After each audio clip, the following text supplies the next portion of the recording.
quelqu'un. 4e semaine, 2e jour. Chose que tu aimes. Ma chère présente, aujourd'hui on est mardi et j'avais envie de te proposer un truc chill du mardi. Un truc qui donne la pêche sans forcément tout révolutionner. Je parle de liste. Et comme c'est rapide à faire, une liste, je t'en proposerai bien 2 qu'on va mettre en regard l'une de l'autre. Et c'est vrai que les listes, c'est coquin. Car elles n'ont l'air de rien. Enfin, je connais quand même une ou deux bien assaisonnées. Mais ce n'est pas le sujet du jour. Et elles nous font changer subtilement. On les écrit, on se méfie pas. Bon, il n'y a aucun enjeu en vrai. Si ce n'est de te révéler à toi-même ce que ton cœur, ton corps et ton être désirent. Bon, ok, c'est un enjeu important. Et tu n'es pas obligé d'agir dessus. Pas surtout, pas tout de suite. Toutes ces listes que je te propose sont pour la plupart des listes de potentiel. Bref, aujourd'hui c'est mardi et j'aimerais qu'on se concentre sur des aspects positifs de notre vie actuelle et sur quelques-uns de nos rêves, et donc vu d'un point de vue géographique. La première liste, ce serait 10 choses que tu aimes dans ton quartier. Comme a dit ou aurait dit ou écrit Saint Augustin, le bonheur, c'est de continuer à désirer ce qu'on possède.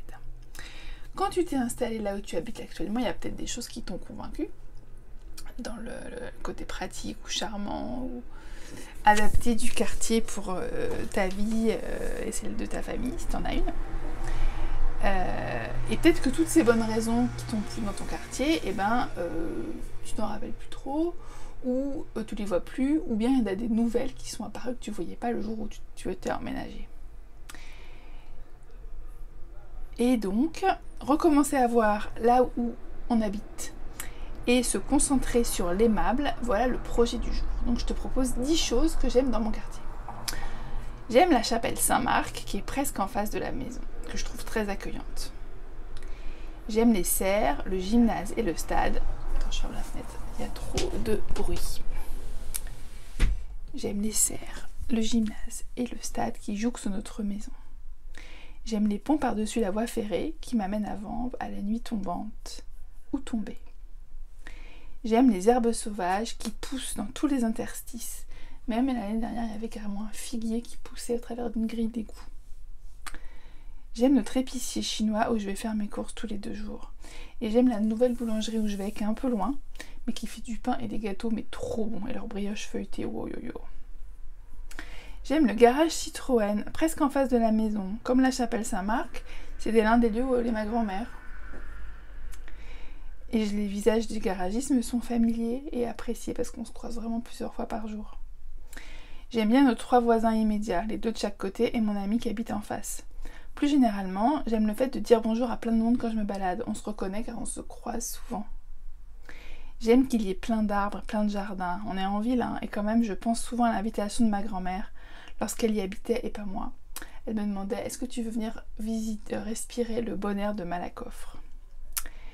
J'aime aussi tous les passages, ceux qui débouchent sur une autre rue, donc on peut trabouler, et ceux qui sont des impasses. On ne sait jamais à l'avance, la première fois avant de les prendre, si on va trabouler ou si on va devoir s'arrêter. J'aime le mystère, et puis j'aime la générosité des gens qui permettent qu'on traboule par leur petite rue. Et enfin, 10, Malakoff se construit et se rationalise à vitesse grand V. Et j'aime qu'il reste encore quelques terrains vagues, quelques entrepôts désertés, des petites maisons moches, plein de signes d'un passé qui vit encore. Les constructions m'attristent le plus souvent et elles sont aussi une bonne motivation pour aller parcourir le quartier inlassablement. Je sais que dans 5 ans, la ville aura changé en profondeur. Voilà, à ton tour. Ce serait quoi 10 choses que tu aimes ou apprécies dans ta ville ou ton quartier?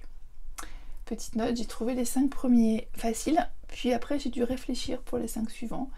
Et ensuite j'en avais encore d'autres que j'aurais bien mis, qui me sont venus pendant l'écriture. Donc voilà, tu peux peut-être t'y reprendre à plusieurs fois pour faire ta liste. Ce sera pas normal, ce sera normal.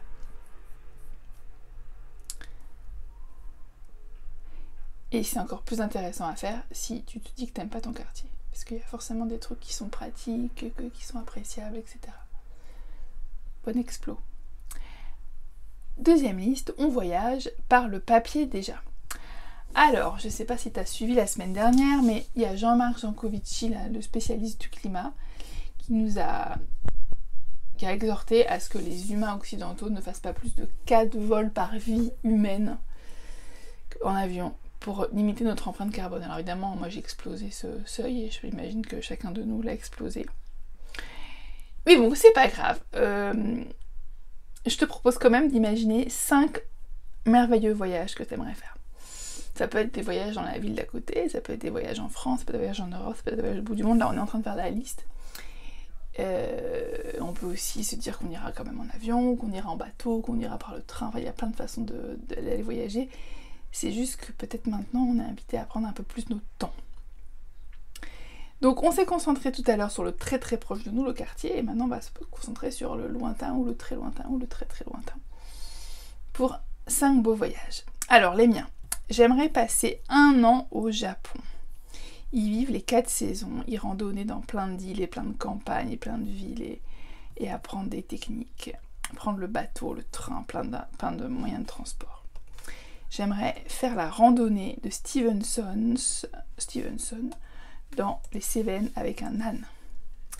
J'aimerais caboter en ferry d'île grecque en île grecque. J'aurais le temps, plus de 3 mois, on commencerait le 1er mars et on finirait le 20 juin.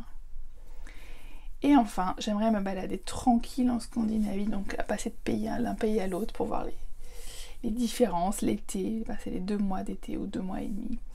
Avec mon camping-car là aussi, même si je n'exclus pas de passer quelques nuits dans des chalets au bord de l'eau ou dans des hôtels trendy dans la ville.